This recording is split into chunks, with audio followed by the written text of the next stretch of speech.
Hello and welcome to another episode of The Eden's Gem. Oh my goodness, can you believe it? We're in November. Welcome to the month of November. I pray that outstanding October blessed you. I pray that you were able to do some amazing and outstanding things. But believe it or not, that season is over. What I believe is compound effects. So don't think that just because October is done, that you don't continue being outstanding. We're going to compound. But this November, we have something special, another theme as we always do. But before I unveil the theme for November, like we always do, let's give a shout out to our production team in house, Blessed Dream Production, and Eyes Have Not Seen. I always tell you this, without them, these episodes would not come to you. Because all I know, and I know some of you will finish, my OGs, you'll finish that for me. All I know to do is just open my mouth and speak. They do the editing, they do all these things that I have no idea to get this across to your screen and your device. So please take that extra second. It's not even going to take you a minute to give them a shout out, give them a heart for me. All right. If this is the first time you're coming across my voice, my face, or this particular YouTube channel, hola, I am Annette Day. I love all things empowerment. I love all things educating. I love all things equipping. And every so often, I throw in entertainment. But let's get serious here. November 2025 is here. What is the theme for the Beauties of Eden community this month? It is standing in gratitude. Yes, standing in gratitude. Now you would say, why standing in gratitude? You see, for me, I live in North America, particularly the United States. There is a holiday that we call Thanksgiving. And I feel like when the whole year rolls in, everybody is waiting for this one particular weekend. Not even a full weekend, one day, a Thursday for us in the United States. For Canadians, they actually celebrate theirs on a Monday sometimes. But back to it, that in the whole 365 days, or maybe if it's a leap year, 366 days, how come it's just one day that we take to show gratitude? And I like to really look at things, break it apart, and ask myself a lot of questions. And that's why for the entire month, I don't want us to just focus on one day to show gratitude and to be thankful, but rather to stand in gratitude. When you think about standing, it's an ongoing thing. That's why I didn't even say stand in gratitude, because when you say stand, we get up for a season, for a minute, but then we get to sit again. But standing is an ongoing thing. And this month, out of the 12 months, can we take one? It's not even a tenth. Can we take 1 month out of the 12 and let's continually give gratitude? So that's what this month we're going to talk about. Standing. Let me read this to you, okay? Standing is a consistent thankfulness that shifts perspective, improves mental and physical health, and strengthens relationship. So looking at that, our gratitude is not going to be just when we wake up in the morning or just when we go to church, but we're going to consistently have a heart of gratitude this month that will shift certain things.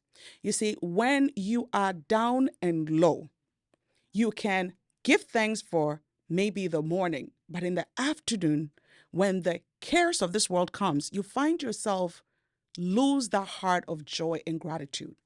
And that's why I specifically picked the word, not just a month of gratitude, not just stand in gratitude, but we will continuously stand in gratitude. I love it. The more I think about it, is the word. If there's nothing that we're going to take out this month, when it comes to thankfulness and gratitude, I want you to add this word to it, consistent. Consistent. It doesn't matter whether I'm on the mountaintop, I'm going to show gratitude. It doesn't matter whether I'm in the valley, I'm going to show gratitude. It doesn't matter when the lights are on me, I'm going to show gratitude. It doesn't matter when I'm in the valley and the lowest of valleys, I am going to show gratitude. This was not on my radar, but as I'm talking, something came up. So let me quickly share this with you, something that really blessed me this week. And it's in Psalm 23. And you may be saying, Psalm 23, I know that, right? It is something that we quote a lot. But I'm trying to get this because, again, it just dropped in my spirit to share this. Psalm 23, verse 4, but from the Passion Translation.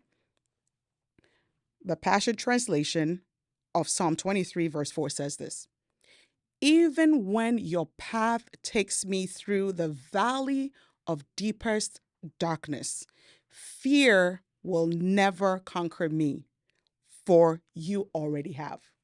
And maybe you're hearing it and you're like, why is she so excited about it? I was meditating on Psalm 23 a few days ago. And I told myself I can quote Psalm 23 verbatim from the King James Version. And so I decided, let me look at it from different versions. I'm crazy. But I looked at it from 8 different versions.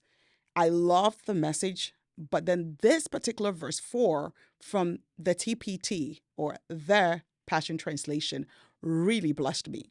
You know why it blessed me? Because verses 1 through 3 is talking about a God that gives luxurious love and a God that orders my track. He actually makes the path and he makes the track for me. And oftentimes as Christians, whenever I don't know where we get this from, but whenever we envision that because I'm a child of God, that the track that he's creating for me is only going to lead me to that blissful, sweet oasis. But the psalmist that wrote this is David. The man that God called a man after my own heart is saying that my shepherd, yes, oftentimes he leads me to that blissful oasis. That is the words that the Passion Translation uses. But he gets to verse 4 and he says this: even though he takes me to quiet waters and an oasis to revive my heart, there are times that he is also going to walk me through the valley of deepest darkness. I want those words to really hit you. You see, a valley is contrary to where we often think that God should lead us. We feel like God should lead us to a mountain and that we become like a city on a hilltop. But here, the psalmists have walked with God long enough to know that he is not just a God that walks me on a plain level. He's not just a God that takes me on a mountaintop. But so long as I walk with him, his track will also take me through a valley. Nobody wants to go through a valley. Not just a valley. He says a deepest, not just a deep valley, but the deepest and the darkest valleys. But he says, even in that most darkest, most loneliest, most depressive state, because I am walking with him, I'm consistently moving with him, I will not let fear, or fear will never, uses the word, will never conquer me because he have me. I'm a visual person. So I started stepping back as I meditated on this word to really get the visual of what was going on as the psalmist is using words to paint this picture. And I envision that a covering, according to Psalm 91, you see, when you're walking with someone and they cover you, they've already enveloped you. And so the psalmist is saying again here that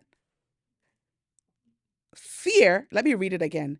Even when your path takes me through the valley of deepest darkness, fear will never conquer me, for you already have.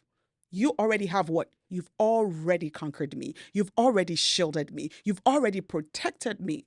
So fear, in a place that the expectation is fear, it will not conquer me. Because when fear came in that darkness, God, you already had me. You already were shielded me. You already was protecting me.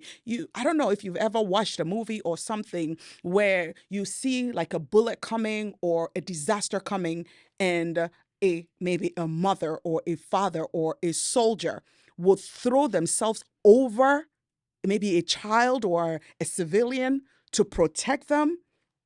That's how I want you and I to walk through November when we're standing in gratitude, is to envision that when the enemy's arsenals are coming, when the enemy's diseases are coming, when the enemy feels like he's throwing the biggest bombshell or anything else, that it will not harm you, because that fear, that missile that is coming, God already has you.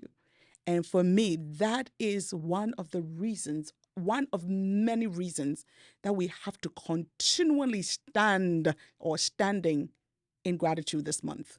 So as we reflect, for those of us that are in North America, and I know in other places, don't just pick one day to be thankful. Use from this beginning of November all the way through, and picture a God that has you covered, not just when the light is on, but particularly when you are in the valley and in the deepest of darkness, that fear will not have you. Depression will not have you. None of these things will have you. Why? Because God already has you. And I pray that this episode blesses you. There is more exciting things coming this month. And I pray that this is just the trigger that will get you excited and continually stand and continually, consistently be standing in gratitude for all that God has done, for what he's doing and what he's about to do, even if you find yourself in the valley of darkest of darkness. God bless you, and I'll see you in the next episode.